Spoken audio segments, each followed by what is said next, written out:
Okay. What's your name, please? Roger Davis, And what is your fire rank? Lieutenant, What is your home station? Atlas Township. How long have you been associated with the fire trade? I started in 1965 in Waterford as a volunteer. What is your current position concerning the fire academy or former position? I was an instructor for the Genesee Academy. Now I'm a training coordinator for the state of Michigan.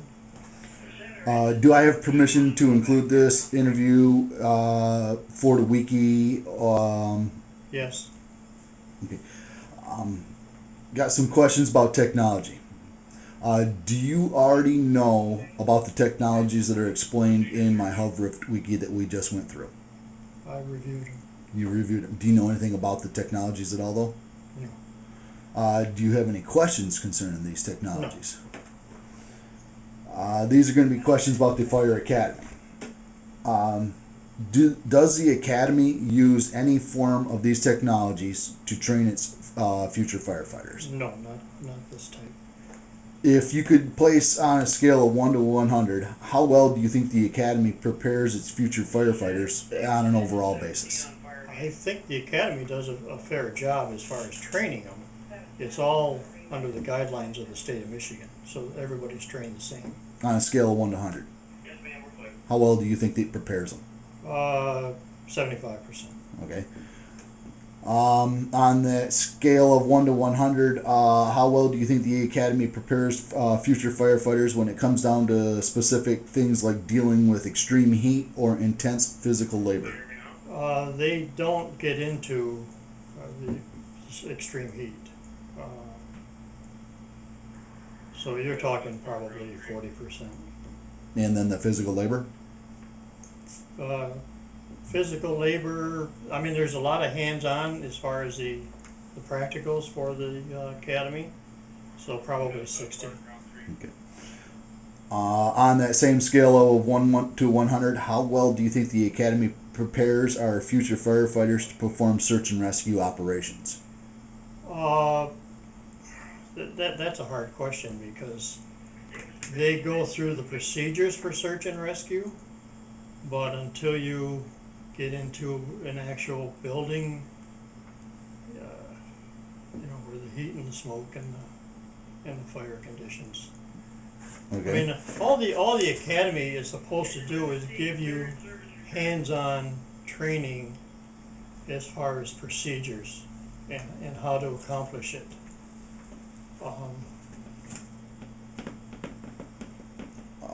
Okay, we're going to switch over to questions about the HubRift. Do you think that the HubRift would be able to better train firefighters overall? I don't think it would be better trained because I think it would be a good supplement as far as the conditions that were explained as far as the heat and everything.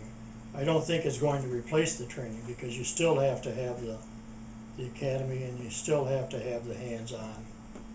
But it could give a But it would be a good supplement. It could give firefighters an experience Right. of Right.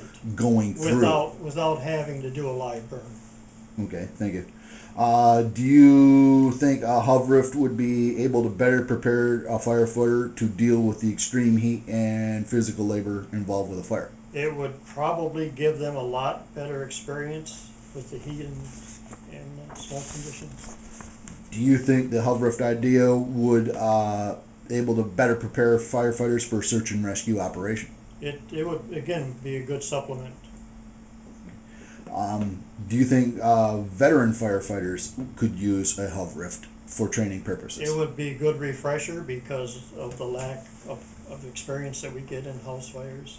Okay. And the lack of search and rescue that we perform. And I understand that we are out in the countryside. We don't get very many fires. Do you think an inner city fire department would use a HubRift as well, where they get more fires and more action? In certain areas where certain stations don't respond as much.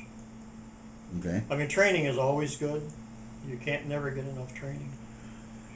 If this product were available at a decent cost, do you think the HubRift would be something that would be used here at this fire department? I think it would be beneficial if it was used here.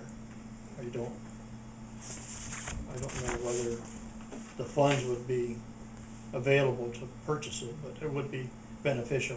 Okay, well, I appreciate your time. Okay, Thank you. we're done.